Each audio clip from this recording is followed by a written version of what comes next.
Hi, good morning to all of you. Welcome to my channel Anil online study point. आज हम लोग बात करने वाले हैं एक्सिलरी वर्ब्स के बारे में। तो एक्सिलरी वर्ब्स देखिए क्या होता है। एक्सिलरीज होता है, दो प्रकार का होता है। एक होता है हमारा प्राइमरी एक्सिलरीज,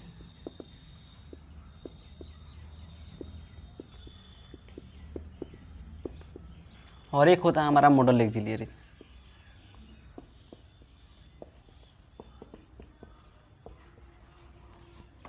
ये वर्ब एक्सिलरी वर्ब होता है। प्राइमरी एक्सिलरी वर्ब में हमारा होता है टू बी, यानी कि is, are, am, was, oblique, were. To have में होता है have, has, had. To do में होता है डू, डज, डिड। इसी प्रकार से हमारा जो मॉडल वर्ब होता है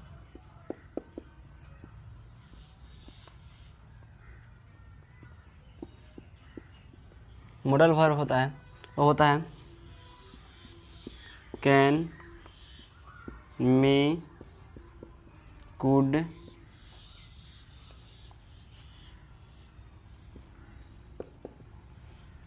might, shell,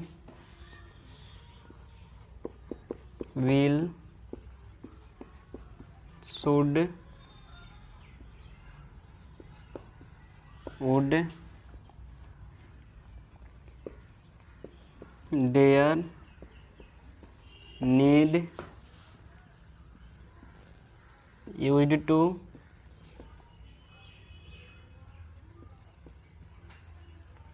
ought to, and must.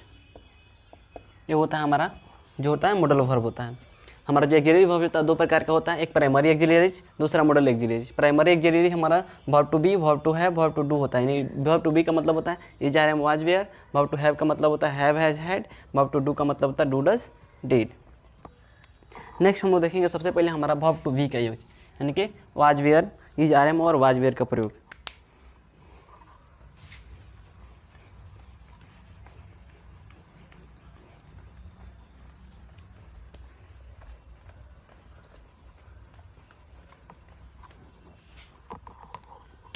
हमारा जो होता है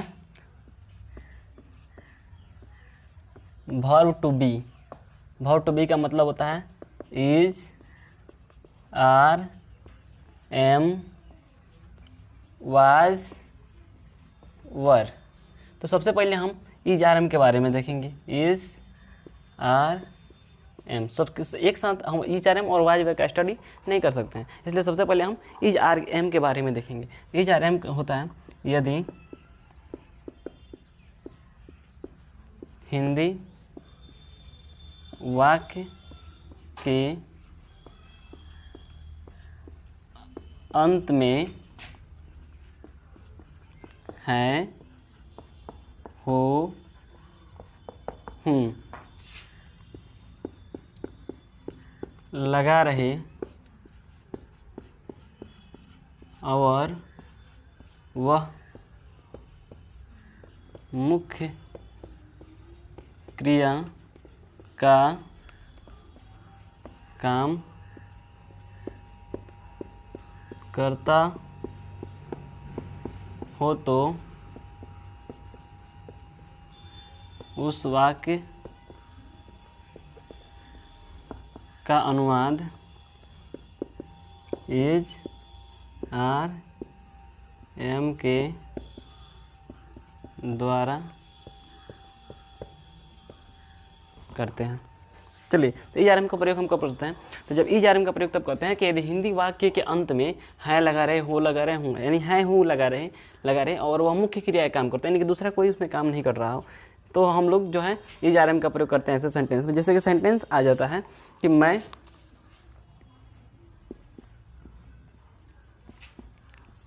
अमीर हूँ, सेंटेंस क्या आता है कि मैं अमीर हूँ, तो मैं अमीर हूँ के लिए सबसे पहले क्या है, आई एम रिच, लास्ट में है हूँ लगा है।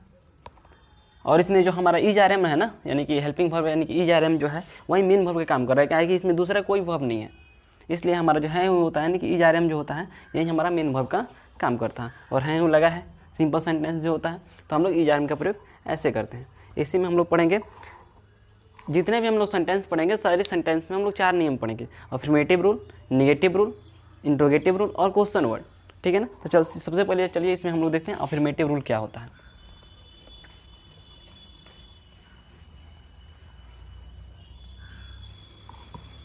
तो हमारा जो अफर्मेटिव रूल होता है,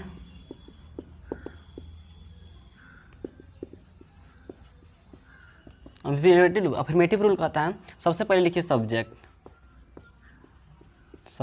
उसके बाद लिखिए इज आर एम, उसके बाद लिखिए ऑब्जेक्ट, यानी सबसे पहले सब्जेक्ट लिखिए, उसके बाद हेल्पिंग वर्ब यानी इज आर एम का प्रयोग कीजिए और उसके बाद ऑब्जेक्ट लिखिए। यहाँ पे इज आर एम जो होता है दूसरा कोई वर्ब ना होने के कारण इज आर एम जो होता है ये मेन वर्ब का काम करता है। क्या जिसका काम करता है, मेन वर्ब का काम करता है। तो चलिए हम लिखते हैं सेंटेंस, वह गरीब है, वह गरीब है। अब सबसे पहले हमको क्या लिखना है, सब्जेक्ट। तो सबसे पहले हम जानेंगे कि सब्जेक्ट हमारा होता क्या है। सब्जेक्ट क्या है, व्हाट इज सब्जेक्ट। तो सब्जेक्ट जो होता है ना,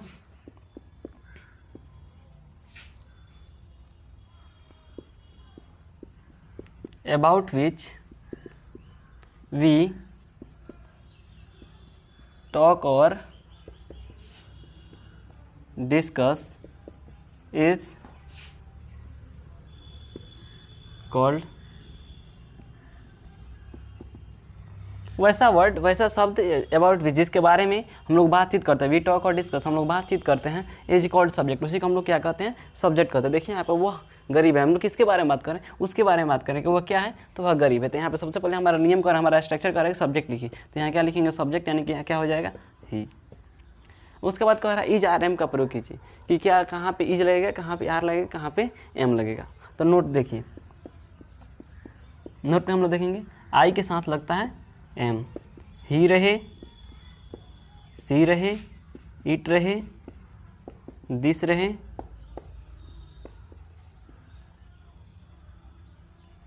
सॉरी या डैट रहे, या कोई एक नाम हो, कोई एक नाम हो, जैसे राम, श्याम, गीता, तो क्या लगता है, इज। यू रहे, दे रहे, दिज रहे, दोज रहे, या एक से अधिक नाम रहे, तो लगता है आर। सबसे पहले हमारा स्ट्रक्चर कर रहा है कि सब्जेक्ट लिखे, सब्जेक्ट यानी कि वह गरीब है, इसमें सब्जेक्ट क्या है, तो सब्जेक्ट का परिभाषा होता है अबाउट विच, यानी जिसके बारे में वी टॉक और डिस्कस हम लोग बातचीत करते हैं, इज कॉल्ड सब्जेक्ट, वही हमारा क्या होता है, सब्जेक्ट होता है, यानी कि जिसके बारे में हम लोग बातचीत करते हैं वही हमारा होता है सब्जेक्ट। एक और इसका डिफिनीशन होता है कि doer of an action is called subject, यानी कि काम करने वाला को हम लोग करते कहते हैं। बट यहाँ हम लोग देखें तो वह गरीब है, इसमें कोई काम हो ही नहीं रहा है, तो काम हो ही नहीं रहा है तो काम करने वाला आया कहाँ से, काम जब हो ही नहीं रहा तो काम करने वाला आया कहाँ से। तो इसका यहाँ डिफिनेशन ये लागू होता है कि अबाउट विच वी टॉक और डिस्कस, यानी कि जिसके बारे में हम लोग बातचीत करते हैं वही हमारा क्या होता है, सब्जेक्ट होता है। तो यहाँ पे हम लोग बात किसके बारे में कर रहे हैं, वो उसके बारे में कर रहे हैं कि वह क्या है, तो वह गरीब है। तो ही उसके बाद क्या लगाएंगे, ही के साथ क्या लगता है, तो ही के साथ यहाँ पे नोट में लिखा हुआ ही के साथ क्या लगता है, इज लगता है, ही के साथ क्या लगता है, इज। तो ही इज, और उसके बाद क्या लिखना है हमको, ऑब्जेक्ट। इज आर में से किसी एक का प्रयोग कर दिए हम लोग, उसके बाद क्या लिखना है, ऑब्जेक्ट। अब ऑब्जेक्ट इसे कहते हैं, तो ऑब्जेक्ट का परिभाषा होता है what is said, what is said about the subject is called object. जो कुछ भी हम लोग बात करते हैं, जो कुछ कहते हैं सब्जेक्ट के बारे में, जो भी बात करते हैं वही हमारा क्या होता है, ऑब्जेक्ट होता है। यानी कि सब्जेक्ट के बारे में जो बात करते हैं वही क्या होता है, हमारा ऑब्जेक्ट होता है। और जैसे हम सब्जेक्ट का परिभाषा वो एग्जाम्पल डिफिनीशन बोले थे कि doer of an action is called subject, वैसे ही हम इसका भी ऑब्जेक्ट का भी डिफिनीशन हमारा होता है the receiver of an action is called object, यानी कि जो रिसीव करता है, बट यहाँ कोई काम हो ही नहीं रहा तो रिसीवर कहाँ से आया। तो यहाँ पे हम लोग कहेंगे ऑब्जेक्ट के लिए what is said about the subject is called object, यानी कि सब्जेक्ट के बारे में जो कुछ भी हम लोग बात करते हैं वही हमारा क्या होता है, ऑब्जेक्ट होता है। तो वह गरीब है, उसके बारे में हम लोग क्या बात कर रहे हैं कि वह क्या है, व्हाट इज ही, तो ही इज अ गरीब। ऐसे भी हम लोग बोल सकते हैं ऑब्जेक्ट का परिभाषा कि answer the question of what, and answer the question of what is called answer of question of, answer is question of what, WHAT, what is called object, यानी कि जो व्हाट का आंसर देता है वो हमारा ऑब्जेक्ट कहलाता है। Answer the question of who, यानी जो हु का आंसर देता है वो हमारा सब्जेक्ट कहलाता है। जो व्हाट का आंसर देता है वो ऑब्जेक्ट कहलाता है, जो हु का आंसर देता है वो सब्जेक्ट कहलाता है। वह गरीब है तो कौन गरीब है, तो वह क्या हो गया, हमारा सब्जेक्ट हो गया। वह गरीब है तो वह क्या है, व्हाट इज ही, तो ही इज अ पुअर, यानी कि वह गरीब है तो ही इज पुअर। इस प्रकार से हमारा सेंटेंस होगा। तो चलिए हम फिर देखेंगे हमारा अफर्मेटिव रूल आप लोगों के सामने है। अफर्मेटिव रूल क्या होता है, सबसे पहले सब्जेक्ट लिखते हैं, उसके बाद इज आर एम में से किसी एक का यूज करते हैं, उसके बाद क्या लिखते हैं, ऑब्जेक्ट लिखते हैं, ठीक है ना। नेक्स्ट हम लोग देखेंगे स्ट्रक्चर अपना निगेटिव का।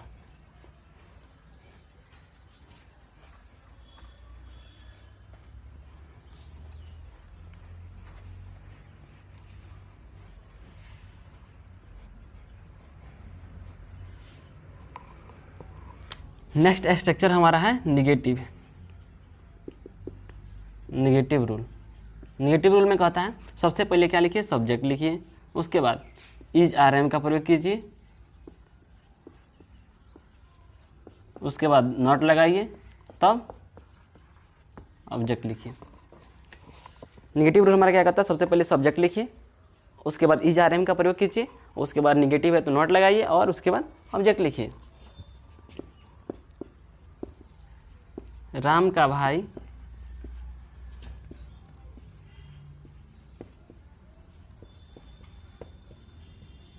बहादुर नहीं है, राम का भाई बहादुर नहीं है। तो सबसे पहले हमको क्या लिखना है, हमारा स्ट्रक्चर का सबसे पहले सब्जेक्ट लिखें, राम का भाई बहादुर नहीं है। हम लोग किसके बारे में बात कर रहे हैं अभी, वो हम लोग देखिए सब्जेक्ट किसे कहते हैं, तो जिसके बारे में हम लोग बातचीत करते हैं वही हमारा क्या होता है, सब्जेक्ट होता है। तो देखिए यहाँ पे किसके बारे में बात कर रहे हैं हम, तो यहाँ पे बात कर रहे हैं राम के भाई के बारे में। तो सब्जेक्ट हमारा क्या हो गया, राम का भाई हो गया।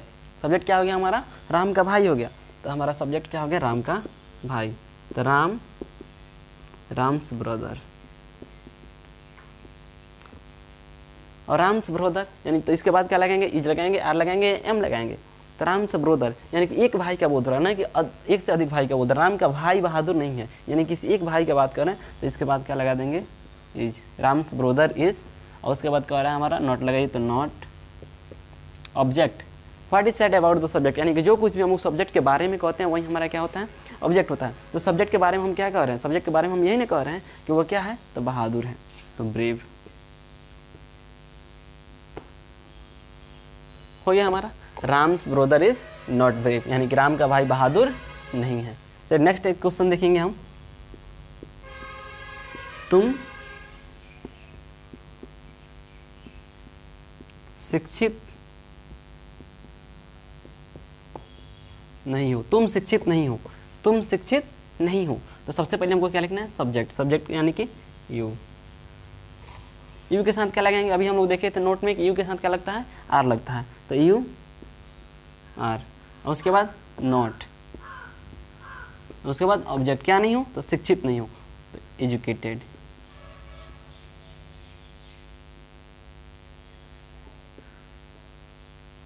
Educated, okay.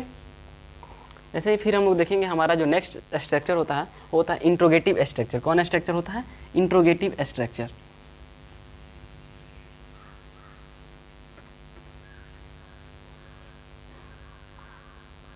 तीन नंबर जो हमारा होता है इंट्रोगेटिव, INROGATIV,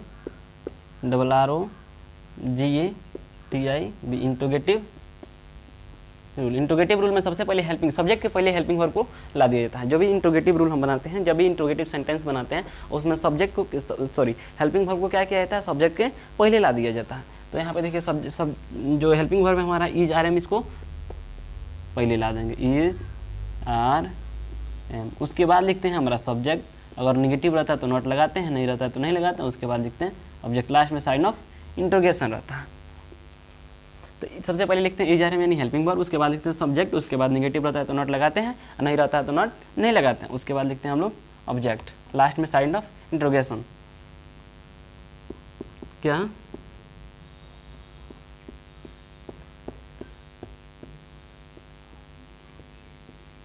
सीता सुंदर है? सेंटेंस हमारा क्या सीता सुंदर है? तो सबसे पहले कह रहा है कि हमारा स्ट्रक्चर, इंट्रोगेटिव स्ट्रक्चर कि इज आर एम का प्रयोग कीजिए। देखिए इंट्रोगेटिव सेंटेंस क्या होता है? इंट्रोगेटिव सेंटेंस एक प्रकार का क्वेश्चन है जिसका उत्तर हम लोग, जिसका आंसर हम लोग सिर्फ यस और नो में दे सकते हैं। जिसका आंसर हम लोग किस में दे सकते हैं? सिर्फ या तो यस में दे सकते हैं या नो में दे सकते हैं। यहाँ पे देखिए, क्या सीता सुंदर है? तो हम यहाँ बोल सकते हैं या नो, दोनों में से कोई एक बोल सकते हैं। ये नहीं कि हम डिस्क्राइब करने लगे उसको कि हाँ ये सीता ब्यूटीफुल नहीं है क्योंकि ऐसे है वैसे है, तो ऐसे हम लोग नहीं कहेंगे। सिर्फ हम लोगों को बात करना है, बताना है कि क्या सीता सुंदर है, हाँ या ना में बताना है, ये है या नहीं है। तो यही होता है हमारा इंट्रोगेटिव सेंटेंस। तो इंट्रोगेटिव सेंटेंस जो होता है उसमें हेल्पिंग वर्ब पहले रहता है, उसके बाद सब्जेक्ट रहता है, उसके बाद निगेटिव रहता है तो नॉट लगाते हैं, नहीं रहता है तो नॉट नहीं लगाते हैं, और उसके बाद क्या लिखते हैं ऑब्जेक्ट। तो सबसे पहले हमारा कह रहा है इज आर एम का प्रयोग कीजिए। तो यहाँ पे बताइए क्या लगेगा, इज लगेगा, आर लगेगा या एम लगेगा? तो सबसे पहले यहाँ पे इज आर एम का प्रयोग करने के लिए हम सब्जेक्ट देखेंगे। क्या देखेंगे? सब्जेक्ट। तो सब्जेक्ट इसमें क्या है? क्या सीता सुंदर है? किसके बारे में बात कर रहे हैं हम? तो सीता के बारे में बात कर रहे हैं। सीता यानी सीता, तो ये हमारा सब्जेक्ट हो गया सीता। सीता, सीता के साथ क्या लगेगा? सीता एक नाम है ना, एक नाम के साथ अभी पता है कि एक नाम के साथ क्या लगता है? इज। तो इज सीता। ओके, तो हेल्पिंग वर्ब यानी इज आर एम होगा, उसके बाद सब्जेक्ट होगा, उसके बाद निगेटिव नहीं है तो नॉट नहीं लगाएंगे, उसके बाद क्या लिखना ऑब्जेक्ट। तो सीता के बारे में क्या बात कर रहे हैं कि वो सुंदर, क्या सुंदर है? तो ब्यूटीफुल। लास्ट में साइन ऑफ इंट्रोगेशन। ओके,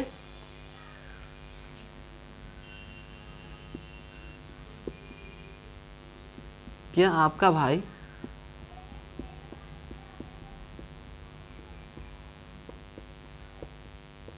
नेता नहीं है? तो अगला सेंटेंस देखिए, अगला सेंटेंस कर रहा है कि आपका भाई नेता नहीं है।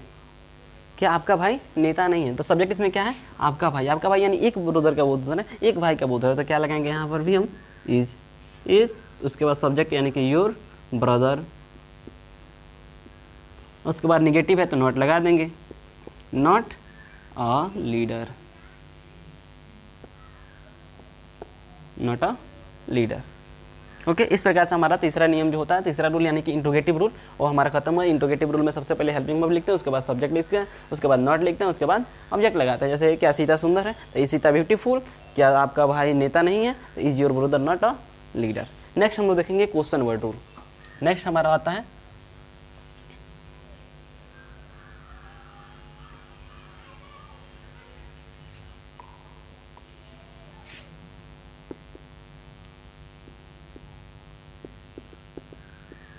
Question word rule. कितना लोग, बहुत सारे लोग, बहुत सारे ग्रामीणियंस भी इसको WH वर्ड ही बोलते हैं, लेकिन WH वर्ड से कोई मतलब नहीं है। हम लोग इसको बोलते हैं क्वेश्चन वर्ड, क्योंकि इसमें प्रश्न पूछा जाता है, प्रश्न पूछा जाता है। अब सब लोग बोलते हैं WH वर्ड, यानी कि यहाँ देखते हैं कि वाट में WH रहता है, हु में WH रहता है, बट यहाँ पे हाउ जो आता है इसमें कहाँ WH रहता है, जिसको हम लोग बोल देंगे WH वर्ड? तो नहीं, तो हम लोग इसको क्या बोलेंगे? Question word rule. Question word rule में सबसे पहले हमारा क्वेश्चन वर्ड रूल कहता है कि सबसे पहले क्या लिखिए? Q.W यानी क्वेश्चन वर्ड को छांट लीजिए। सबसे पहले किसको छांट लीजिए? क्वेश्चन वर्ड को छांट लीजिए, और सब सेंटेंस के पहले लिख दीजिए। क्वेश्चन वर्ड को छांटिए और सेंटेंस के पहले लिखिए। उसके बाद हेल्पिंग वर्ब का प्रयोग कीजिए, यानी कि इज, आर, एम, किसी एक का यूज कर लीजिए। उसके बाद लिखिए आप सब्जेक्ट। उसके बाद क्या लिखना है? सब्जेक्ट लिखिए। उसके बाद लिखिए, अगर निगेटिव है तो नॉट लगाइए, नहीं है तो मत लगाइए, और उसके बाद लिखिए ऑब्जेक्ट, लास्ट में साइन ऑफ इंट्रोगेशन। आप क्यों परेशान हैं? सेंटेंस आता है इसमें, आप क्यों परेशान हैं?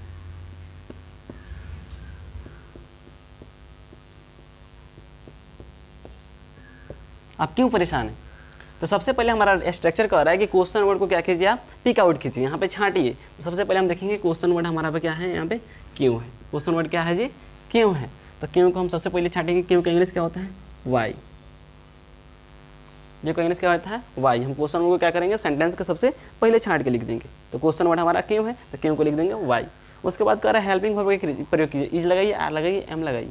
तो यहाँ पे सब्जेक्ट क्या है आप, आपका इंग्लिश होता है यू, यू के साथ क्या लगाते हैं आर, यहाँ पे क्या लगा देंगे वाई आर। उसके बाद कह रहा है सब्जेक्ट, सब्जेक्ट इसमें क्या है अभी चूज किए थे हम लोग कि आप, तो you why are you. Negative यानी नॉट नहीं है तो नॉट इसमें नहीं लगाएंगे। उसके बाद ऑब्जेक्ट ट्रू वर्ल्ड, लास्ट में साइन ऑफ इंट्रोगेशन।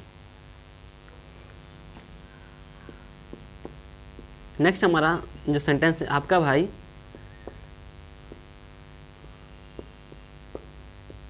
तैयार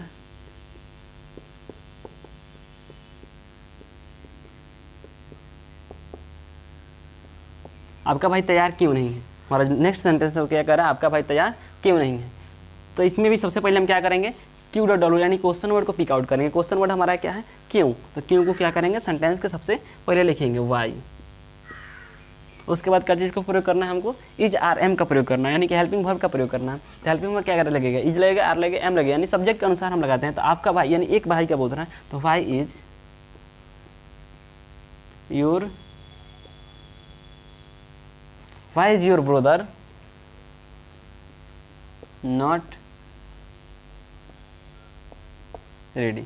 आपका भाई तैयार क्यों नहीं, तो why is your brother not ready. Okay, thank you for watching this video.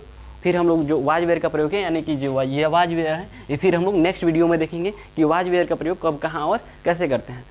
अगर आप मेरे चैनल पर नए हैं तो प्लीज़ चैनल को लाइक कीजिए, शेयर कीजिए तथा सब्सक्राइब कीजिए। Thank you.